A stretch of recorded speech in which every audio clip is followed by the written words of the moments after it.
From the east to the west, we're ready to play.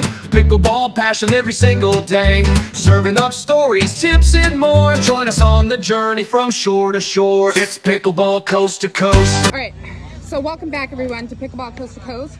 I'm here today in Doral, with William. William answered one of my Facebook posts, and he was kind enough to invite me down here, and I already interviewed one person and we'll be doing more. So thank you for the introduction. This is awesome. So mention it. The real draw to me for pickleball is the community. Yes. So before we dive into anything else, tell me what drew you to pickleball other than the play, the people? So what drove me initially was that my roommate actually drove me into pickleball. So I was my college roommate. Okay.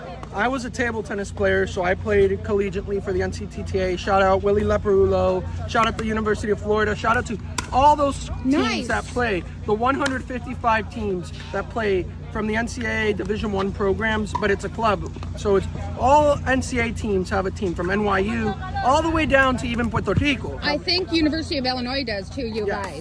U of I has one. They all have one. So and it can go all the way from Canada all the way to Puerto Rico. Oh, nice. Yeah. So you found pickleball in college? I found pickleball in college thanks to my roommate. Okay. And so does your roommate does he still play? My roommate plays sometimes with the club. It's just that my roommate's studying astrophysics. Oh my goodness. So my old roommate, he's actually one of my closest friends to this day. I actually went up to Gainesville for his 21st birthday last year. Oh, nice. So I've remained close with him. We played racquetball, we played pickleball, we played table tennis, we played everything. Okay, cool. To this day. And yes, he does play, but he plays for the university. He plays on the side of the club team at UF. Okay, so I'm going to ask you, what is your rating? Because that seems to be what I'm really interested in now, because I'm interviewing so many different levels. So what level are you? So my rating, I play singles and I play doubles. I primarily play doubles. Okay. So my doubles rating is a 4.094, and my singles is a 3.994, which combined is a 8.094. Okay. Wow. Oh, that's great. So you said you're sponsored. Yes. So you're a brand ambassador. Yes. For Gearbox. Yes.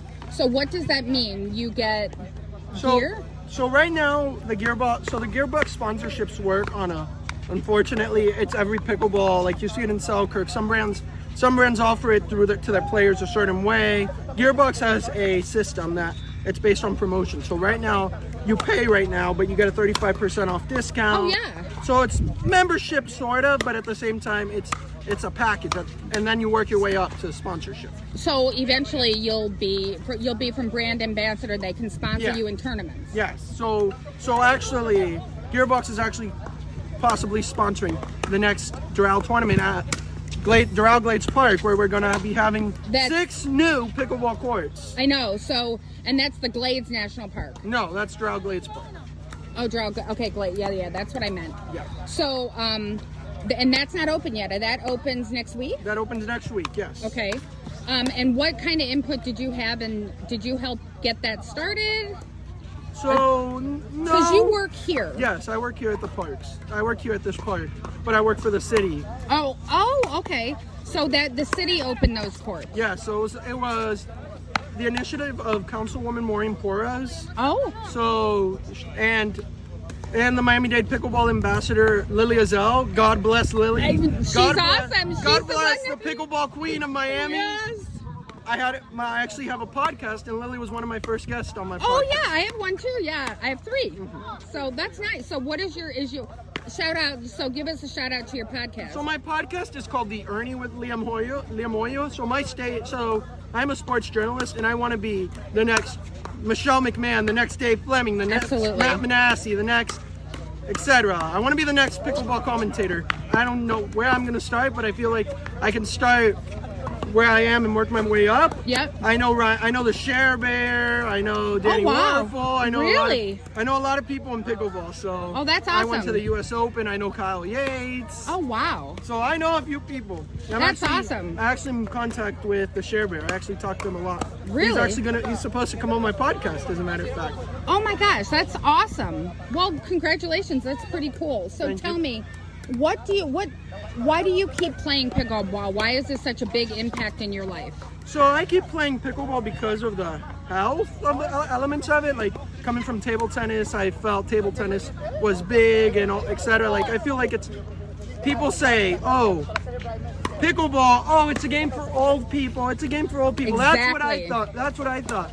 But it's not. It's not, exactly. It's a game for the whole generation. It's like table tennis. Once you play, you'll get hooked. So that's what I would say. And another reason I come back is because of the community. I'll go to Tropical Park and I'll walk up to Tropical Park. I'll walk up to the challenge court on Tropical Park and they'll be like, what's up, Liam? What's up, Liam? What's up, man? And then here it's the same thing.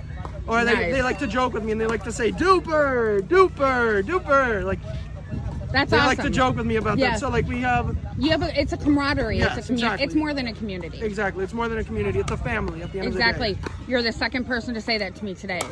So, I literally spend more time here or more time playing pickleball than I spend time with my family, but I spend more time playing pickleball than with week with my family. I bet you. So, and I have to ask this, if you don't mind telling me, how old are you? I'm 25. I'm going to be 25 in March. Okay. So I'm 24. So, most people, and I'm actually going for my PPR certification on Friday. Oh, you are? Yes. Oh, okay. So then you'll be able to coach, yeah. So you'll be a level 1 coach then, is that right? Yes. Okay. Wow. So that's pretty interesting. That's really cool. You're like my third person I've talked to that either is going for it or just passed their first one. So, if you were to tell people the best place to find pickleball in the Miami area, I guess, where would you say? Tropical. Tropical, okay. Tropical Park, because that's where I would go. Like I would go there to play if I'm getting ready for like a U.S. Open, which I'm going to be playing in April. No, you're not. If I get into the lottery. Holy crap! I also have 3 gold medals to my name. You do? I just went back to back in a family tournament. Well, I am the best player in my family, as a matter of fact. So literally, this is basically what I do. I eat, sleep. So there's the quote. Eat, sleep, pray. Yeah. I pray, and pickleball's in that. It's basically life, family, health, pickleball. There you go. Faith. That's awesome. Pickleball to me is my faith. I thank God every day for the opportunity to come out and be with these amazing people. Yeah.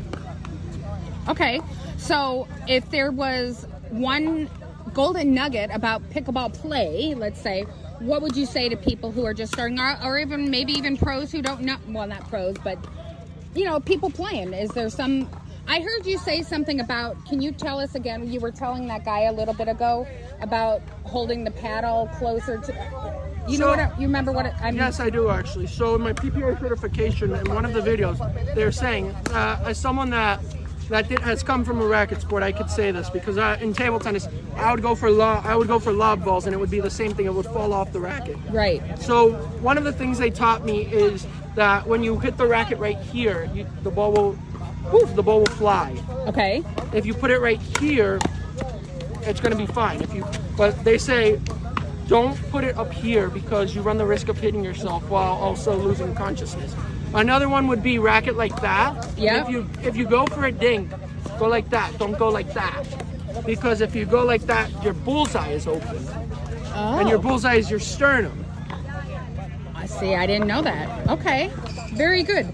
So I want to say thank you, and you will be seeing a lot more shots of him on the channel in either before or after this interview, because I got a whole bunch of video. So thank you.